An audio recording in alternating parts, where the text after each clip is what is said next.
Franca ishte pro-serbe në atë kohë. Edhe deri në kohën e Mitterrandit e kupton që ishte, domethënë, lufta e Miloševićit kundër Kroacisë e tjerë.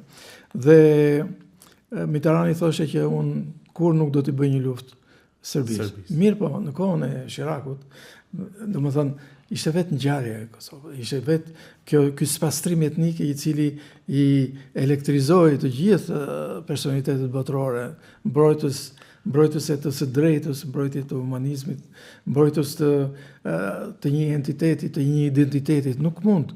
Dhe gjithë botës, ekzili i madh, mërgimi i madh i kosovarëve drejt Shqipërisë, ju kujtoi Holokaustin.